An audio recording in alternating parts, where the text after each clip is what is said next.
Welcome to Passionate World Talk Radio. Educate, enlighten, entertain.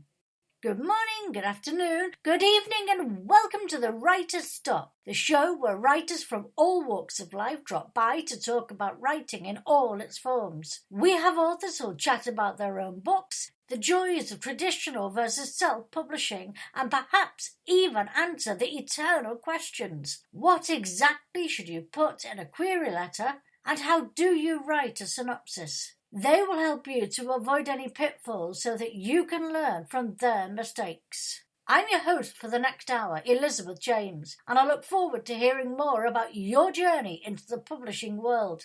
Do you have a toehold in your chosen market? What type of books do you write?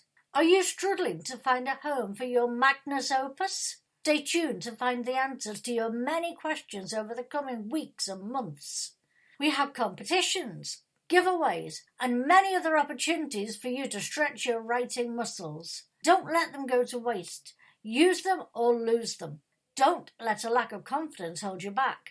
Join in and you may surprise yourself with what you can achieve. We have a lot of exciting events planned in the coming weeks and months, plus one very exciting venture which will require audience participation. More on that in a later show. We will also have agents and publishers dropping by to talk about what they are currently looking for and, more importantly, how to submit to them.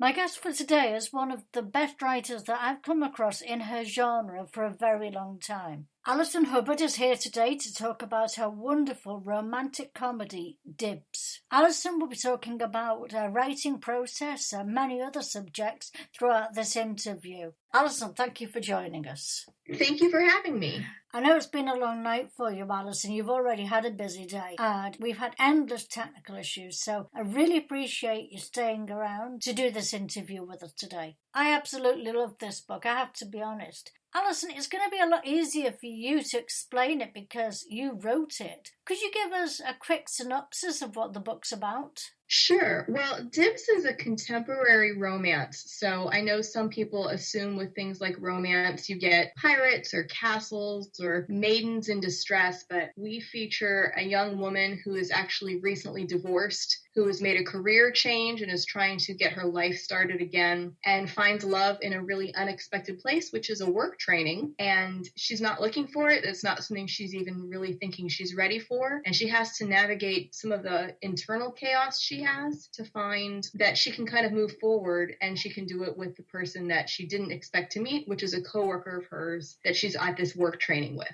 So that's kind of Dibs in a nutshell, but there's a lot of fun that happens along the way, including a roommate of hers that is having her eye on the same man that has his eye on our main character. Her name is Olivia. Thank you very much. Would you be good enough to read a small segment of the story? Just a few pages will do.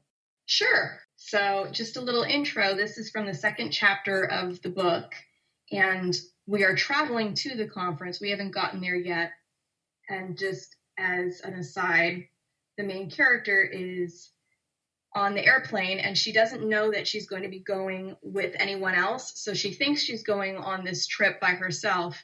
And when someone comes on the plane that she recognizes from a fundraiser, she has to figure out what's going on. So that's where I'll pick up in chapter 2. She was about to silently thank the airplane gods for their blessing when movement coming down her aisle caught her eye. But she kept her gaze on the words she was pretending to read until the figure stopped in her row, and she had no choice but to look up and try not to hyperventilate. Possible Deep Pockets was staring at her. "Hey," he said. He was talking to her. Why in the hell was he talking to her, and why was he on her airplane? And heaven help her if he was going to be sitting in that seat entirely too close to her. She didn't answer him. She couldn't. She tried to smile, but she wasn't actually sure what her face was doing. It might have been a smile. Could have been a rictus. She was glad she couldn't see herself just then. He leaned over and pushed down the handle on his rolling carry-on, then bent over to pick it up, hefting it into the overhead compartment, the one by her seat, by her luggage. Their luggage was probably touching now. She couldn't handle it. She definitely couldn't talk. He closed the compartment, then took off his blazer, revealing arms she couldn't bring herself to look at. She might try to touch them. She didn't trust herself not to. She gripped her novel tighter and prayed she wouldn't ask what she was reading, because at this moment she didn't have the foggiest idea. He settled in next to her, buckling up, his shoulder brushing against hers ever so slightly. He might not have noticed. He certainly didn't do it on purpose. But as big as he was, the tiny airplane seat didn't do a good job of containing all of him, especially his shoulders. He draped the blazer over the armrest in the aisle, then appeared to reconsider and shoved it under his seat. She knew she should say something, acknowledge him. Acknowledge she recognized him from last night, that his voice had the same low rumble as his deep laugh, the thought of which made her blush, but out of embarrassment or something else, she wasn't sure. But maybe he didn't recognize her. He probably didn't, she decided. She looked very different in the harsh light of day, and that tiny overhead light, with her hair in a sensible bun, not upswept in her attempt at an elegant updo, complete with escaping curled tendrils down her cheeks. She hadn't bothered with makeup before the flight or her contacts, but packed them in for the next day, knowing that the dry atmosphere at altitude always bothered her eyes, and settled for her old pair of glasses. She'd traded her cocktail dress for khakis and a cardigan and left the heels at home. He had greeted her because normal humans acknowledge other humans, not because he remembered her sniffing shrimp fingers last night. She told herself to focus on the words in her hands and got about half a sentence read before the flight attendant came by and told her she had to put the tray up now. At least they were taking off. She couldn't read during takeoff anyway. She'd vomit. But she also didn't have to make conversation. She dropped the novel in the seat pocket in front of her and closed her eyes. She hated takeoff. The plane rumbled below her, and she felt a warmth on the side of her hand. Shit, she should have put her hands in her lap, not grabbed the armrest. But she needed something to hold on to as this tin box shot them into the stratosphere, and she hadn't thought possible deep pockets would do the same. She opened her eyes. No, he wasn't holding her hand, but his was touching hers. Damn, his hands were huge. He couldn't help it. He needed a whole armrest to himself. Two, maybe. Olivia pulled her hand away, hands in her lap now in silent prayer. Dear God, don't let him talk to me again. They continued their ascent, eventually leveling off as they reached cruising altitude. At least that part was over with. Little monitors flipped down from the ceiling, showing a video that accompanied the attendants as they began their safety instructions, and she counted it another answer to prayer. As long as the attendants were talking, he wouldn't, and she didn't have to either. She grabbed the book from her pouch, determined to actually read the moment the safety spiel stopped, trying to telegraph her intentions as clearly as possible. But she couldn't see his face, which on one hand was a relief because that meant she couldn't stare, but it also meant she couldn't tell if he was watching what she was doing, reading her signals. She didn't want to be rude, not if he talked to her again, which he better not. The little monitor slid back into hiding, and she flipped open her book, wondering for a moment what language it was in because all she could see were pages of gibberish. She turned the page, waiting for the font to resolve to English. So they must have made all of our arrangements together, he said. He was talking to her. The words didn't make any sense. They sounded like English. He must be speaking the same language as her book. She didn't know who they were, and she didn't know why they would make their arrangements for the two of them. The council had made her arrangements. They wouldn't make arrangements for some donor, no matter how deep his pockets, or high his cheekbones. He wasn't leaning, but he'd angled himself to face her a little. She had no choice now but to put down her useless book and try to decipher his greeting. Adam Burkhart, he said, holding out his hand, not the one that had been touching hers, but the one normal people who aren't having panic attacks shake with. Adam Burkhart, she knew that name, didn't she? It sounded familiar, but she couldn't place it. In her line of work, her new line anyway, she met so many people and had learned so many names, it was a good thing she was actually pretty stellar at matching names to faces. But she was certain she'd never been introduced to him before. She had no face to match that name, not until now. Where had she heard it before? She desperately hoped he wasn't some reality show star. Had she seen him on one of those awful matchmaker shows? Is that why he was at the fundraiser last night? Or was he heir to some fortune? But neither of those explanations explained why he was sitting next to her now. He was still holding out his hand, and she was still staring at him like an idiot. Professional instinct took over. She took his hand. Olivia Markham, Southern Territory Executive, she said, instantly regretting it. This wasn't a fundraiser. Nobody introduces themselves in their title on the airplane, unless it's, I'll be your flight attendant. She let go of his hand quickly, placing it back in her lap. He rumbled, oh hell, that's his laugh. He's laughing at her, again. I know, he said, but it's nice to finally be introduced, right? Her brain finally caught up to the present, placing his name and context and realizing with dread why he was on this plane in the seat next to her. You're the new camping director, she said, stupidly telling him his own position. He nodded. You're going to IPST. He nodded again. Thank you, Alison. That was brilliant. Whenever I read your book, and I've read it a few times in preparation for the interview. The characters feel very real to me, almost as though you actually are Olivia and perhaps your husband is Adam. Are any of your characters based on real people, or are they a composite of other people that you know? They're kind of a mixed bag. I would say that about half the characters are either people that I knew and use them kind of as a starting off point for either a physical reference or a character trait, or even just a position of someone that I knew or had worked with or had known at some point in time. Olivia is very much me, just as far as getting in her head, and a lot of her backstory is my backstory. But Adam's pretty much fictional, so I hate to disappoint anybody who is hoping that they find a love story there. That's the part where this is fiction and not a biography. Oh, I was hoping you'd be able to spill the beans for us. A bit of inside gossip, you know. To be honest, I can picture your book very easily as a film. What I find interesting when I read any book, not just yours, the characters spring to life and you can actually see certain people playing the part. For me, the part of Adam is probably one of the most important that you would have to get right if you made a film of it. It's quite interesting, actually, because when I read your book, there's a program over here called The Chase, and one of the chasers is called The Beast. Now, he's a man mountain. He's the one I see as Adam, and to be honest with you, he's nothing like you describe, but his face will not go away whenever I read this book. Oh, no.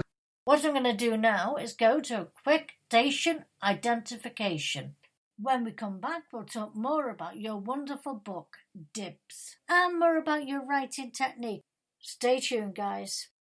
Welcome to Passionate World Talk Radio. Educate, enlighten, entertain. You're listening to the Writer's Stop on PWR Network. The show's played on many stations, including YouTube, which has the highest number of listeners for any show on that station, Spreaker, Amazon, AM/FM radio. It's your go-to station if you want to enjoy a cheese and wine show where you can call up and get any issues off your chest. You can also listen to my producer, Lillian Caldwell, and many other presenters have heated debates with politicians. They'll teach you about lots of different subjects. You can call in and chat live with the presenters here on PWR Network. Don't forget to join in the fun. If you'd like to contact me to be on the show or you have a question for me, please don't hesitate to contact me. The email address for this show is elizabethjames1967@yahoo.com. I do read all my emails. I look forward to getting to know you all, and also don't forget, you can hear me anytime, on demand, right here at PWR Network at 4 o'clock every Sunday. If you'd like to contact me to be on the show, or you have a question for me, please don't hesitate to contact me. All I need from you is a copy of your book, whether that's in paperback, Kindle, however you want to send it to me is fine by me, so that I can read it, review it, and then get you on my show. I look forward to hearing from you. Welcome back to the Writer's Stop. My name is Elizabeth James, and my guest today is Allison Hubbard, who's talking about, as I said earlier, one of my favourite books, certainly in recent years. It's called Dibs. What I particularly like about Dibs is that it's not the type of book that I would normally read, and yet she hooked me with the first sentence. By the time chapter 2, which is what you just read, rolled around, there was no way I was putting that book down. I would recommend everyone to go out and buy this book. Okay, Alison, thank you for staying up so late for us. How did you discover that you wanted to be a writer? Was there a pivotal moment where you decided, I'm going to write a book? Honestly, no. I've been one of those kids who was writing since I was old enough to know how to write. And I still remember I got in trouble in first grade because I was writing books instead of reading them. And my teacher told me I wasn't allowed to do any more book reports on books I'd written myself.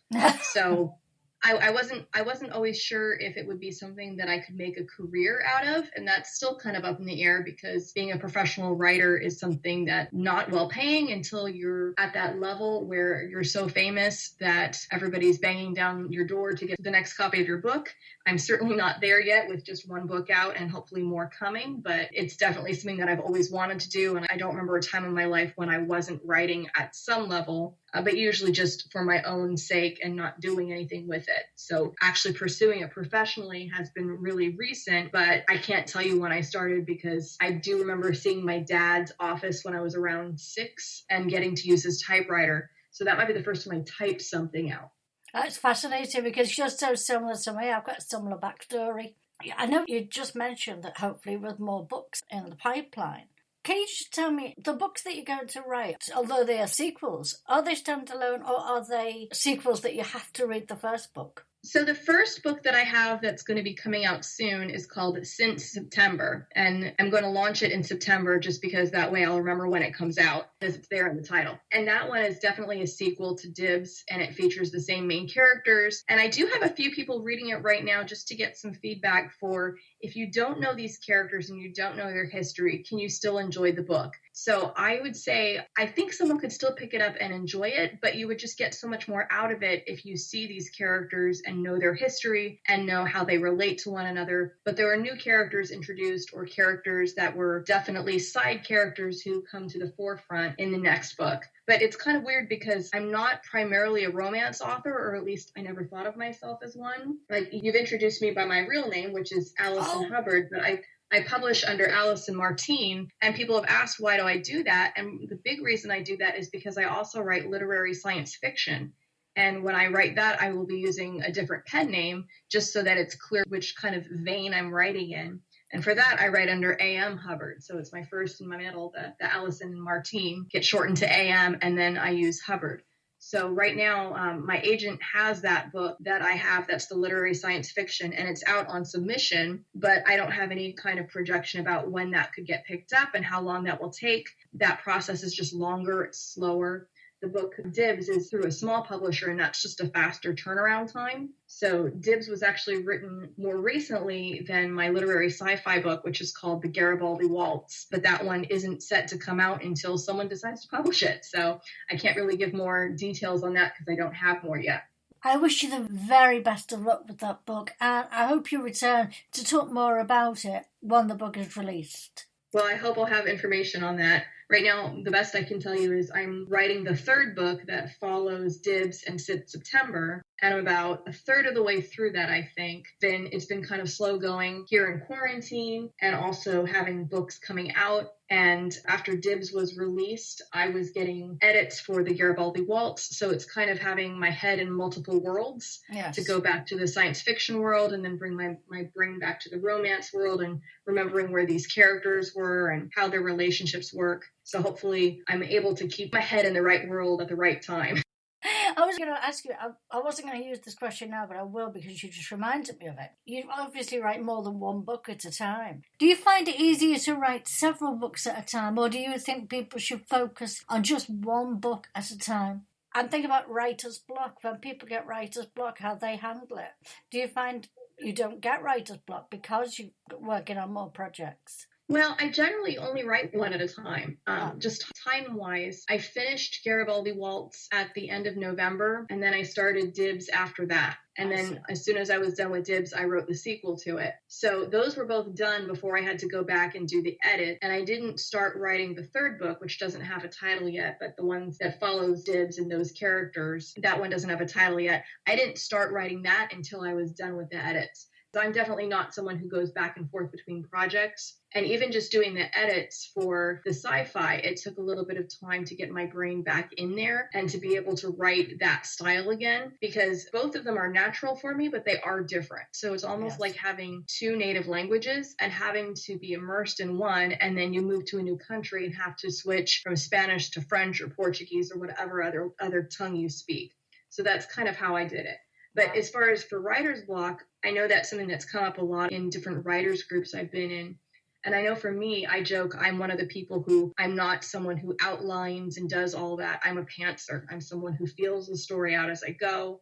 And usually if I get writer's block, it's because I joke the movie in my head has stopped. And until the movie goes forward, I can't go forward. So what I usually do is I reread where I am.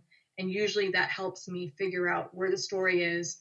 Sometimes I'm making little changes as I go, but usually it just gets my brain back to the point where it can show me the next scene in the movie. And sometimes I might not know where that scene is, and I might have to just make a note or two about, okay, this is a revelation for later, but I'm going to put it down now so I don't forget it. And then I can see as I approach it, okay, this is where these scenes come together. And sometimes I just put, okay, finish this scene here and then move on to the next thing if I don't know how to finish out a scene. That happens to me all the time. It's so annoying when you don't know how to finish a scene.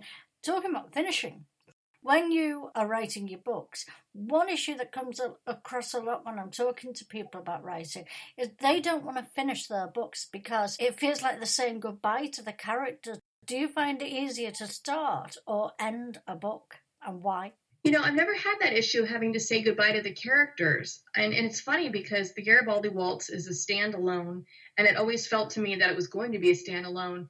And I don't feel like I'm saying goodbye to them because they're still very much part of me. Yeah. And even if I'm not writing more about them, I still feel like they exist in their own world. But I will say that the whole reason Dibs has a sequel and that I kept writing was that popular demand from my early readers said, I need to know more and I need to see what happens next. And so for them, it was kind of a popular demand of, please don't leave me here with this story. I need to know what's going on next. Please keep writing. So I haven't had to say goodbye to them because they're still the ones I'm writing about, and they're still the ones that I get to visit and see what's going on in their lives every day. What was an early experience that you had where you first learned that language has power? Sorry, I know that's a tough one at this time of the morning. No, it's interesting because you say language and not writing. And I would say I was one of those people who, growing up, I didn't necessarily know what I was going to do, but I knew language would probably factor in. And for me, spoken language was as much a powerful thing as necessarily written language. And I've done as much speaking, at least professionally, as I have writing, because I used to be an attorney. So I used to have to speak in front of people, speak in front of a jury, in front of a judge, have to argue motions, be able to think on my feet and pull out some kind of argument for why a judge or a jury should decide with me. So if there's ever a profession where you have to worry about language having power, it's the legal world, because there you go and you don't have a second take at it. It's kind of freeing to be a writer because I can sit down, I can type out a sentence, and if it isn't exactly what I want, I'm always able to go back and tweak it up until publication, of course. Having the power to form the language myself is something that I particularly enjoy, especially because I've been privileged to be able to do things like use a word that doesn't exactly exist, so long as it's still clear, because it fits better than any other word. So that's definitely a place of power too. Who controls the language? And if nobody's telling me I'm not allowed to use a word because it's not a word that shows up in a dictionary yet, then I'm still going to use it. Before we go to our next commercial break, I know that you're married with children. Sounds like a TV program back in the 80s and 90s. How do you fit in the demands of having a family and being a writer at the same time? I know that's an issue a lot of people have, even just working. Well, for me, everything's been really in flux since the quarantine, because for me, my backstory for the writing, when I had children, they became my primary time, and everything I was doing was revolving around them.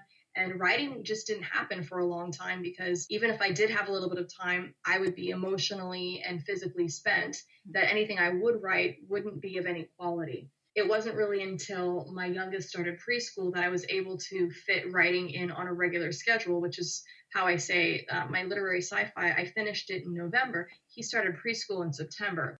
That's not a coincidence. It was only about half done by the time he started. And when he started preschool, I was able to lock in these shifts of writing. When he would go to class, I would go down to a coffee shop and get myself a drink, and I would work for the time he was in preschool, and then I'd go back and get him. And I wouldn't really write much beyond that. Certain days, if things were calm enough, I could possibly do some writing additionally. But then when the quarantine happened, everything kind of buckled us down into the house. And it's been a lot harder to get writing done because trying to get everybody calm and knowing that I'm here, even if I'm in another room, if somebody needs me or if somebody's upset, it's a little harder to just focus completely on the writing. So I'm trying to give myself grace that this book might not happen as quickly as the last couple books did, because I don't have that time where I can really just focus on what I want to write and not have my mind distracted by everything around here. It can be hard work when you've got a lot of demands on you. I think we've got time for one more question before we have to go to the next station identification. You say you're a pantser. Have Yes. you ever done NaNoWriMo, and how do you feel about it? I've never done NaNoWriMo, and I've known people who've done it and have even published books afterwards, so I think it's a great concept. It's never worked for me just as far as scheduling goes, but it's mostly just been the fact that when I write is when I'm able to write, and having some kind of schedule saying, okay, you have to get this much done by this time. I've been in groups before years back where it would be an accountability, have to write X amount of words each day. And I found that what I wrote during those times usually was not worth keeping because I was just trying to get words out, and I was trying to hit a goal for a number instead of pushing the story forward, quality, character development, things like that. So I think when I have those numbers and those word count goals, what I find isn't worth saving. So for some people that really works. For me, it really hasn't been something I've ever tried to do. I mostly look at the word count for me just to tell me about how far I am into a story, just as halfway points and even just visual markers to know, okay, how much has happened at this point? If I'm this many words, should more have happened? Or am I moving too quickly to the point where this isn't going to be enough? It's going to be a novella, and I need to figure out if this has standalone material or if there needs to be more to my plot.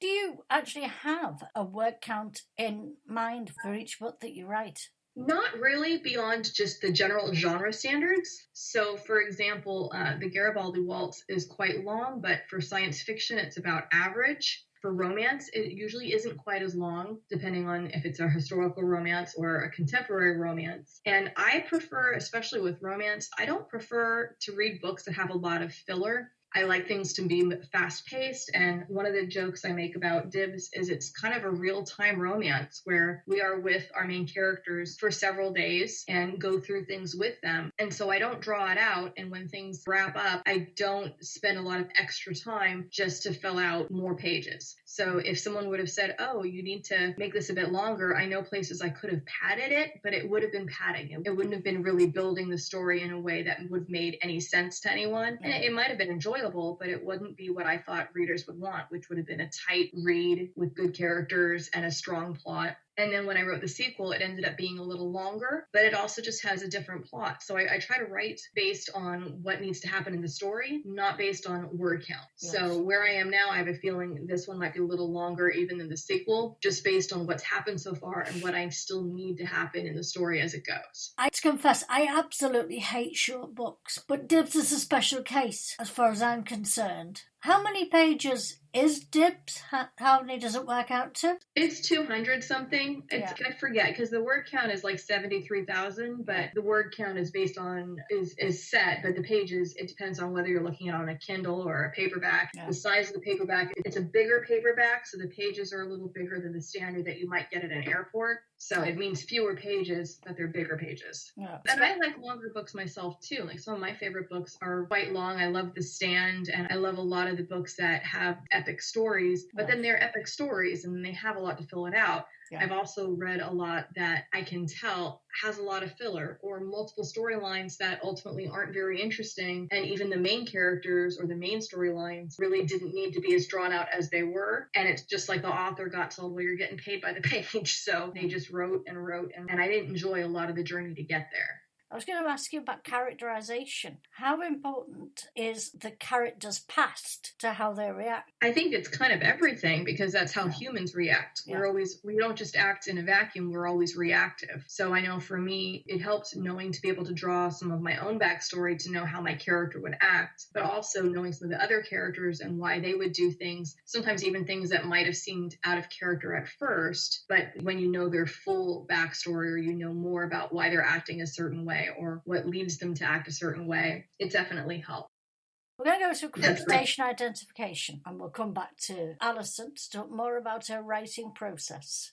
Welcome to Passionate World Talk Radio. Educate, enlighten, entertain. You're listening to the Writer's Stop on PWR Network. The show's played on many stations, including YouTube, which has the highest number of listeners for any show on that station, Spreaker, Amazon, AM/FM radio. It's your go-to station if you want to enjoy a cheese and wine show where you can call up and get any issues off your chest. You can also listen to my producer, Lillian Caldwell, and many other presenters have heated debates with politicians. They'll teach you about lots of different subjects. You can call in and chat live with the presenters here on PWR Network. Don't forget to join in the fun.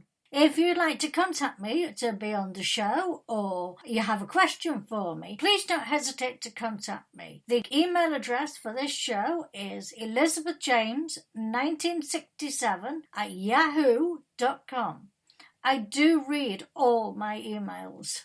I look forward to getting to know you all, and also don't forget, you can hear me anytime, on demand, right here at PWR Network at 4 o'clock every Sunday. If you'd like to contact me to be on the show or you have a question for me, please don't hesitate to contact me. All I need from you is a copy of your book, whether that's in paperback, Kindle, however you want to send it to me is fine by me, so that I can read it, review it, and then get you on my show. I look forward to hearing from you.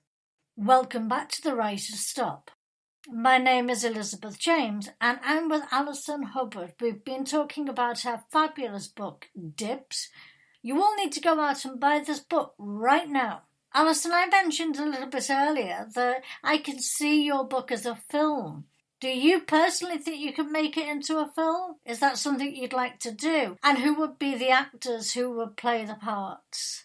Well, I joke it could be a movie simply because who doesn't love a good love story? So it would be a fun movie to watch. But the running joke is I would never be happy with the casting. They would always cast somebody way too Hollywood and stereotypical for both leads. And both of them are just more regular people than that.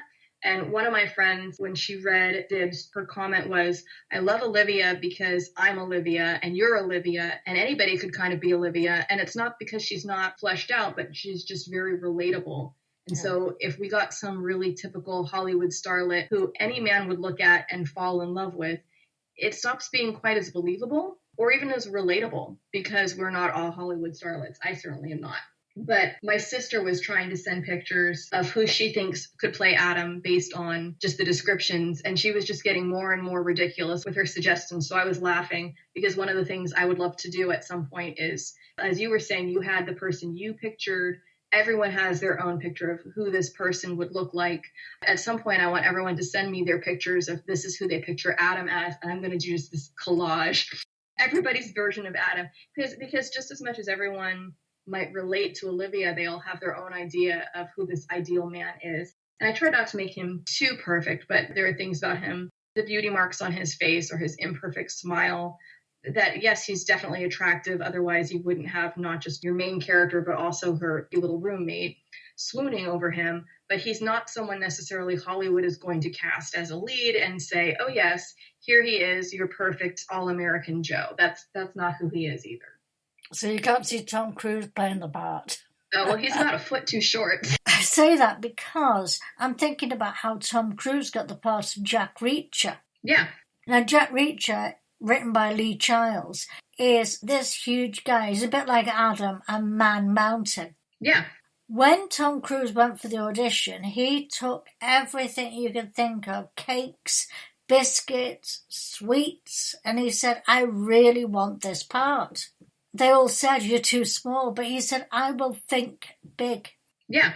Now, as someone who's seen the film, personally, I don't think it worked because Jack Reacher is impossible to miss in a crowd, and I'm sorry, but Tom Cruise just doesn't have that quality as far as I'm concerned. He turns invisible instead of not being able to hide. So to me, it was a total mismatch of casting. I completely agree, but that's a very Tom Cruise kind of move. And he was in one of the movies that was based on a book that I loved, Interview with a Vampire, years ago. And he was completely physically wrong for that too. Yeah. And yet he still was given the part because he's a huge celebrity. So again, people have sometimes seen the writing community, would you let your book be turned into a movie? And of course, I'm going to say yes, because if someone actually wants to buy the rights to it and turn it into a movie and pay me to do that, sure. Will the movie be what I want it to be? Probably not. But that's okay, because then people can just say, oh, the book was so much better than the movie. That's certainly true. One of the things you do extremely well when you read this book is that you enable us as the reader to feel the emotions that the character is going through. Do you have to feel the emotions yourself when you write the story? I try not to, simply because then I'm not able to write. If I'm so overcome with emotion that I'm crying instead of being able to type, if anything, it's more cathartic working through some of my own emotions and processing it that way. But I'm not in the moment there experiencing it, or I would be overrun with it and not able to kind of push forward and get the scene out. But I do joke that it is cheaper than therapy to be able to just write and be able to put my own feelings that way. And sometimes some of the powerful themes are ones that I've got to take more than one pass at, because I need to kind of let the emotions be there and make sure that I'm not getting caught up in the language, that the emotions are too hidden. So sometimes I've got to kind of go back and make sure, all right, am I being too clever here and not having a real powerful scene because I'm trying to make some kind of literary reference that's just not working. How did publishing your first book change your writing process?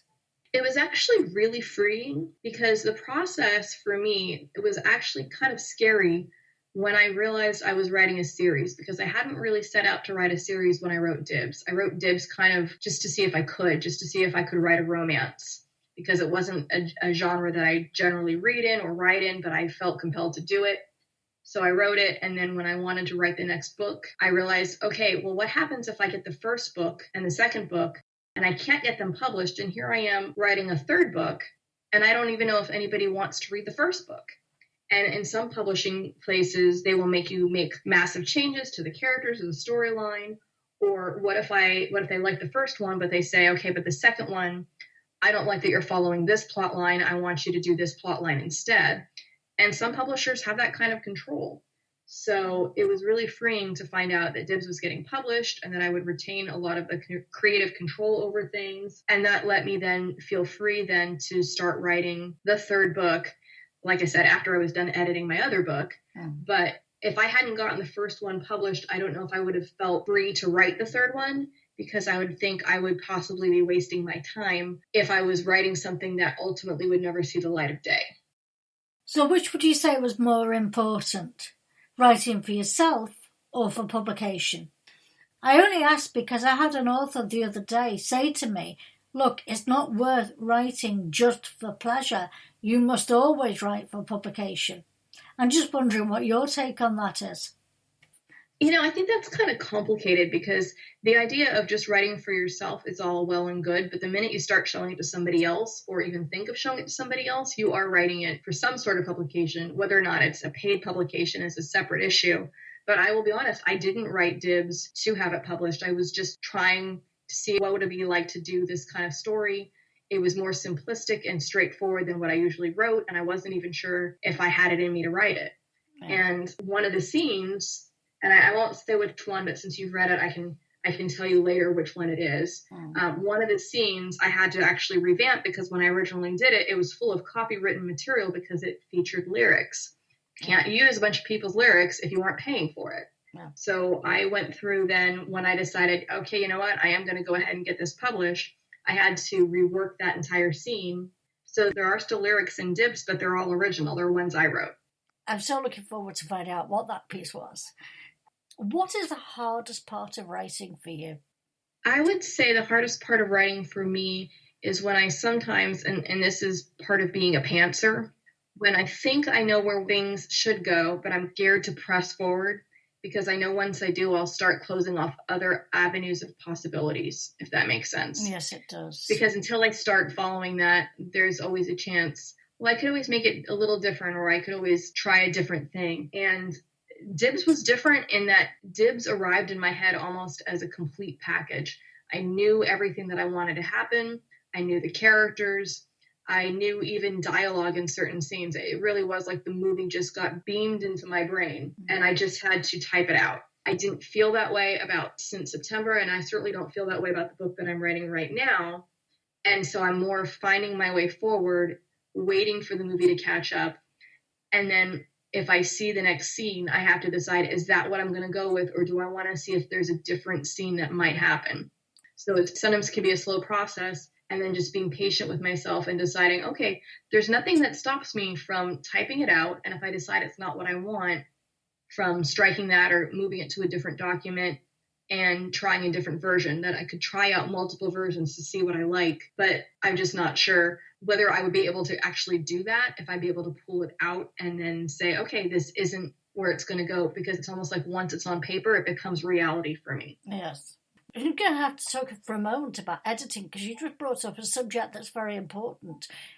When people write books, and I have to confess, I used to be guilty of this myself until I changed the way I worked. Most people don't like to kill their darlings.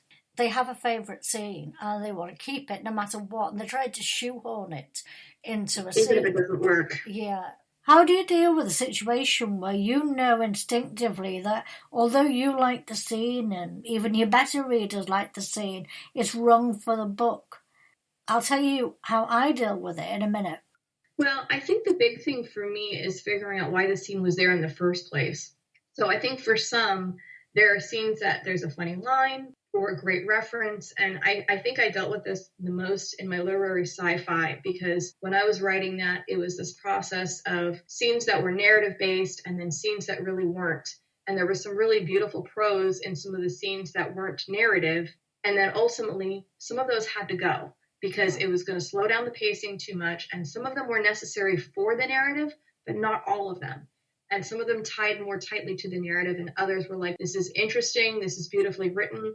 And my easiest way of dealing with this, I just created another document. I said, these are scenes that I'm cutting, and I just pulled them out. So they still exist. And if I ever wanted to put them in something else, I possibly could. But knowing that they didn't belong in the ultimate finished product was just freeing me to make sure that everything was as tight and as fast paced as it needed to be. And one of the things I do a lot, I try to be involved and help other writers who are also newbies like myself, who are trying to get their works published or working towards self-publishing, that I really like to help beta other writers. So basically be a test reader for people. And there are sometimes scenes that are beautifully written, but nothing happens that's actually ultimately tying back to the plot. And that's something I've got to say a lot is, okay, we had 7 pages of this or that, but I still don't know when the scene's over why we had it. And if all it was moving the character forward in time, it's not enough. We need to have something else going on here. Or it's several pages of description of a place or a house or whatever. Again, if it's not moving the plot forward, we can't have that much of it.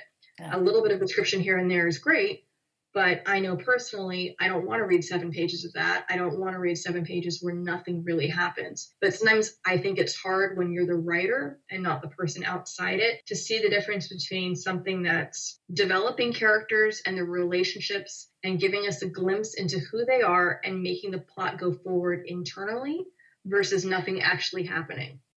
I handle it a similar way.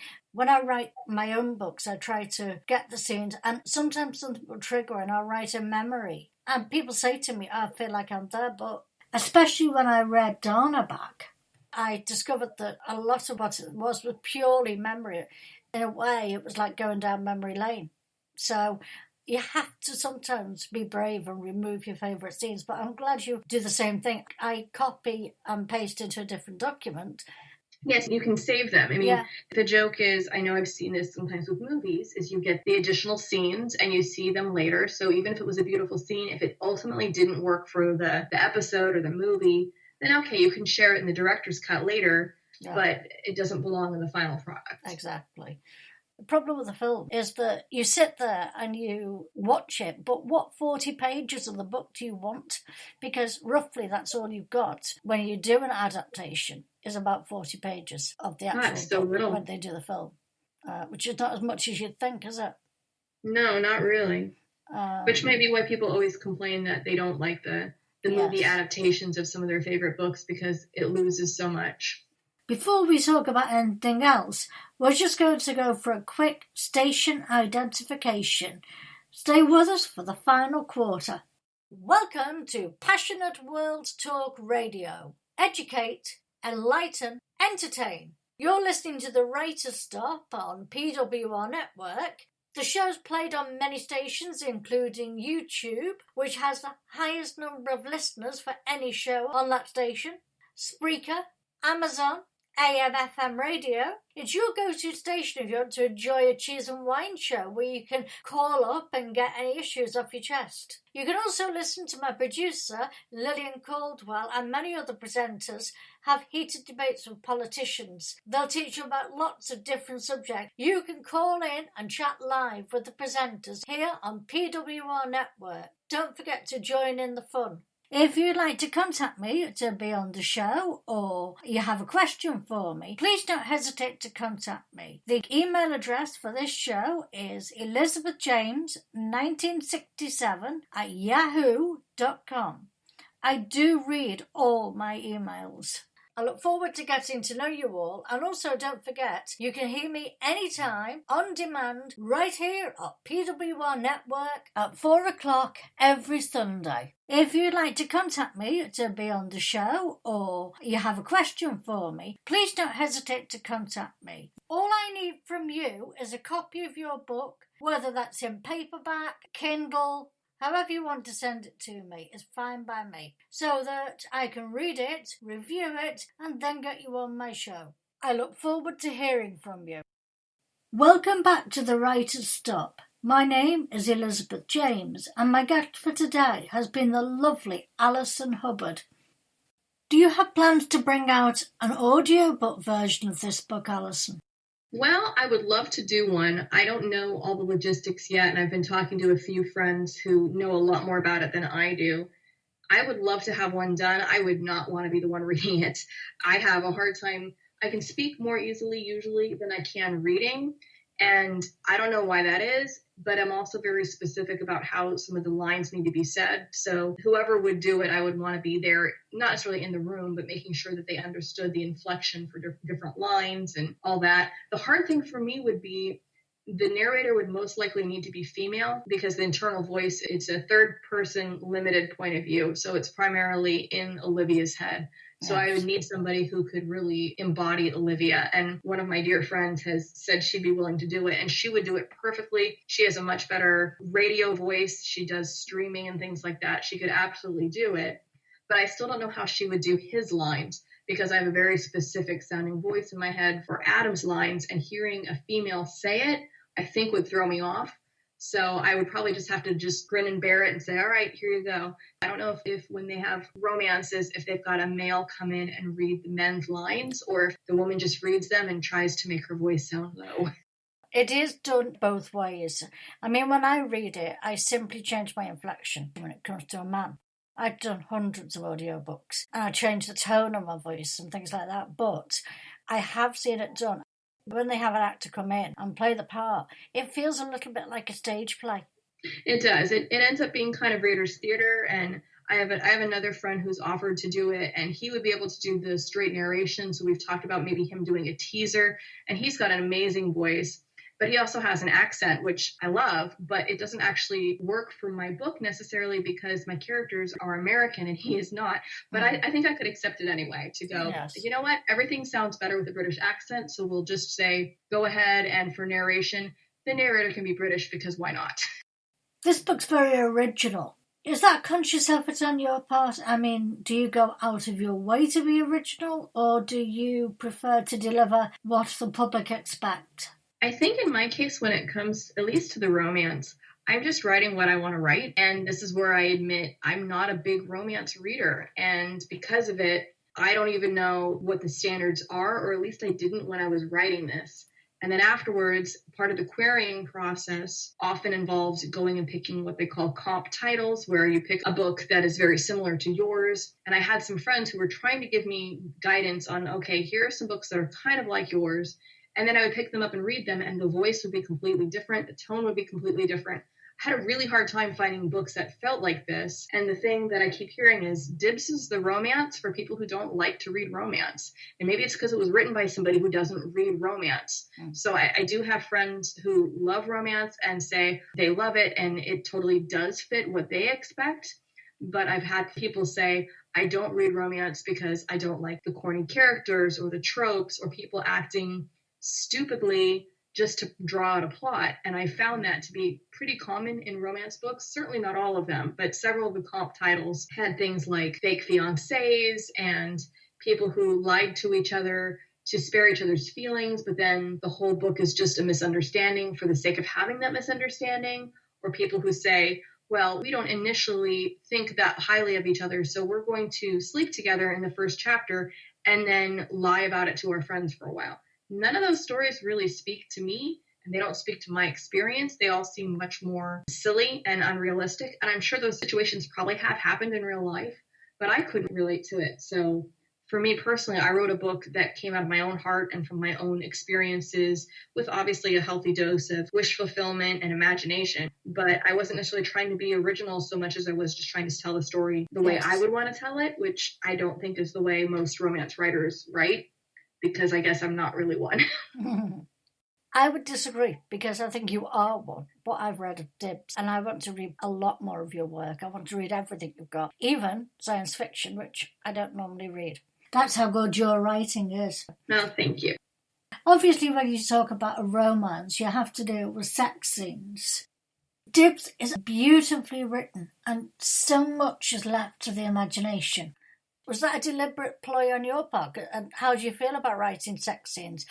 Would you say they're important in a book, or would you say that most of the time they're gratuitous? And how easy is it for you to write a sex scene?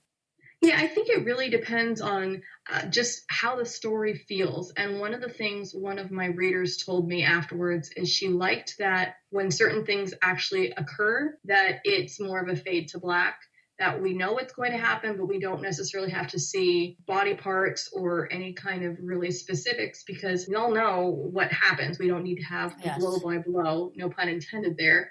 But also just, she felt like it was giving the characters privacy, that they could have that moment.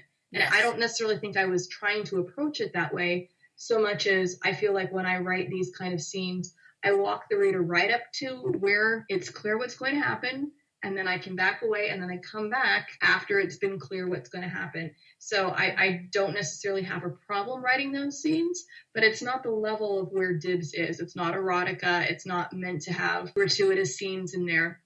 I don't have a problem reading things like that either, but it's just not really my level of where I'm comfortable writing. And I think the sequel is probably a little bit steamier, but not excessively so. I think one of my friends has read the book, and she was something who's a little bit more conservative as far as what she's comfortable talking about. And she said that it was still steamy, but it wasn't something that she would feel comfortable lending the book to her mom afterwards. Yes. And I said, that's fine. She can get her own copy. It's all about striking a balance, really, isn't it? Well, because you still want it to be the romance, and you still want people to feel the kind of enticing and suggestive nature of it. And I find, honestly, some of the books that I've read recently that have even more graphic depictions, they aren't enticing. I'm not feeling that kind of the butterflies in my stomach while reading it for these characters. And it's not because it has that, but if the scene wasn't done well in a way that I want to see what happens next, then when you show me what happens next, if I'm not invested, I really don't care. Alison, I know as writers, we've all heard the argument about adverbs. It's a very hotly contested issue. Which side of the fence do you stand on with regards to using them? So it's kind of funny. I'm involved in several writers groups online, and I sometimes will see graphics basically saying, don't use these words. These are filler words. Get rid of them. And I don't take that kind of hard line. I think for me, one of the reasons Dibs worked was that I just wrote it as I wanted to write it. And there are times when my sentences are very short and to the point, and other times they're downright ridiculous, but they're like that on purpose. And so I don't have a problem with adverbs.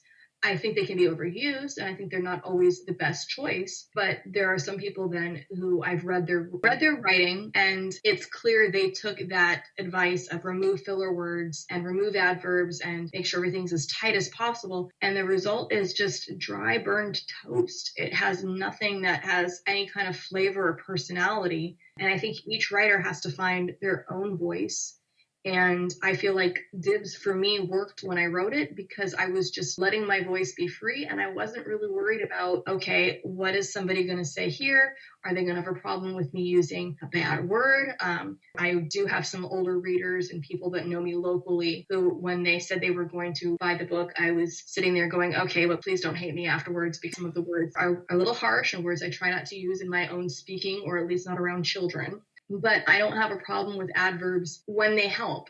I mean, I don't want to read a book that's completely devoid of them either. But I think so many writers have, it's kind of like the same rule with dialogue tags, where people say, oh, the first thing you learn is always say said or asked. And then you learn, no, don't use that. Said gets overused. So use all these other words. And then ultimately, then don't use dialogue tags. And then we're back to, no, said is best. So it's really all about, okay, well, there's got to be a happy medium somewhere.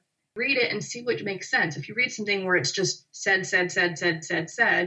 it's going to be boring. But if it's questioned, queried, clarified, intoned, it gets ridiculous too. So you have to find that pace, and having a good beta reader or critique partner who can point out, you've used this word that seems like it's a big word 3 times in 3 pages. That's probably too much. Someone who can point that out for you to find what word you're using that might be a crutch word, and it might not be an adverb. It could be anything. It could be your characters are nodding too much. It's very interesting you should say that, because I teach creative writing. The 2 issues that I have is said issue. My advice to people is always, don't use a dialogue tag in every single speech, because the characters, as in Dibs, have got their own voices and their own way of speaking that becomes clear. If it's a woman speaking to a man, it's quite obvious, and vice versa. But you do need a balance so that the reader doesn't have to count back pages to work out who's speaking. Oh, I completely agree with that, because there are times when I've read even things that are published and I've got to stop and go, okay, flip-flop, who's speaking right now? Yes. And I'm not sure I understand, and I've got to literally count each one to figure out, assuming they're doing ping-pong with their speech, whose turn it was to make sure I know which line it is. Yes. So you don't need it with everyone, but you have to have it at least often enough that the reader doesn't get lost on who's speaking. One of the issues my agent made sure I clarified for my literary sci-fi is that the main characters are all female in that. And because of that, everybody's a she. So I had to make sure I used names more frequently, and I couldn't use she, just to make sure that people would know, okay, well, when is it this character? When's it that character? When's it this character?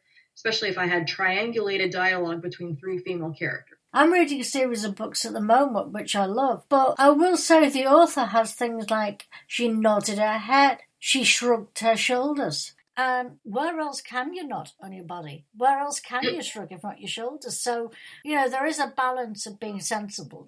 I always say let the reader do some of the work, and that's something you're exceptional at doing. Well, thank you. You can let the reader do some of the work without leaving them exhausted at the end of it. People now have got an issue with adjectives, and I'm thinking, come on, we've got to describe the scene to a certain point. I have to confess that when I write, I do use a lot of adjectives, and I try to make sure that I'm moving the plot along rather than just using it for the sake of it. I don't think you should get bogged down in description, which a lot of people tend to do. Having said that, if I was given a choice, I would rather write a book with no dialogue. Speaking from a personal point of view, I write very strong description. And for me, it's tough to go back at the end and say, this scene doesn't need to be described the way it is. It's not moving the plot along. In many ways, that, I suppose, is my weakness. That's true. And everybody has their own preferences. And I know that sometimes you'll get criticism or feedback saying, oh, well, you should have described this more, that more. It's like, well, but how would that have helped you? Because I gave you enough that you could have figured out what was going on. And if I would have spent more time describing something that was ultimately not interesting, not relevant, didn't move the plot along, then somebody else would have been telling me to cut that. So yes. You can't always please everybody, and people have different preferences about how much description and how much time they want to spend there in certain aspects, like describing, oh, you could have spent more time describing this hotel. Well, it's the world's most boring hotel. I call it Beige Hotel or Hotel Beige for a reason. It's boring. It doesn't need to have pages and pages describing what color the lobby was or what the feel of the chairs were, because everybody sat in one of those kind of hotels before because they're all the same. I know you'll be returning, Alison, and I'm really excited about that. But for now, Alison Hubbard, thank you very much. Thank you for listening to Passionate World Talk Radio. You can listen to this program all over again by going to http://passionateworldtalkradio.com.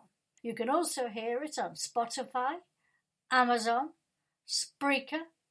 Do me a favour, guys. Stop on over to YouTube and keep up those figures for us. We would be so appreciative if we remained as the most popular show on YouTube. Until next week, stay safe and look after each other.